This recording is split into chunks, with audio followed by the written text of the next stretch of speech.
As we watch these two examples of taking a force out at first base, I want you to see how the first baseman is stepping directly to the throw. Next, I want you to see, we talk about the importance of not stretching too soon. He's catching the ball right as his foot is hitting the ground.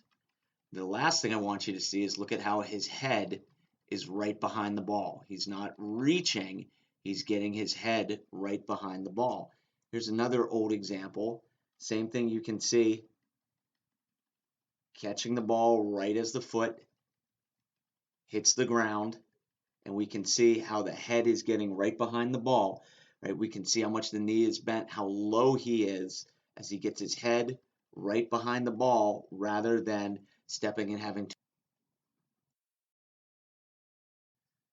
All right, here we see three examples of first baseman having to stretch to the side.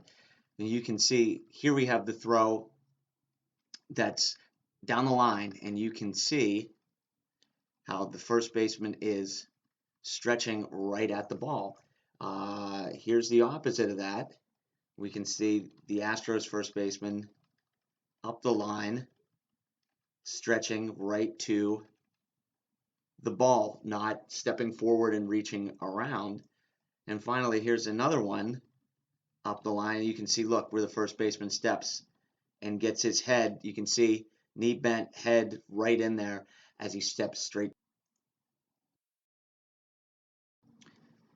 Here we have an example on a high throw in Prince Fielder, and you can see how he stays back to go up for the ball, right? It's not go forward and up. If it's going to be a high throw, it's so important to stay back, see the ball, and go straight. We'll end with setting up at two very different angles. Here we see the second baseman fielding the ball in shallow right field. And you can look where the first baseman gets to. You can see how he's setting up here on the inside part of the base, giving a clear throwing lane to the second baseman. Okay?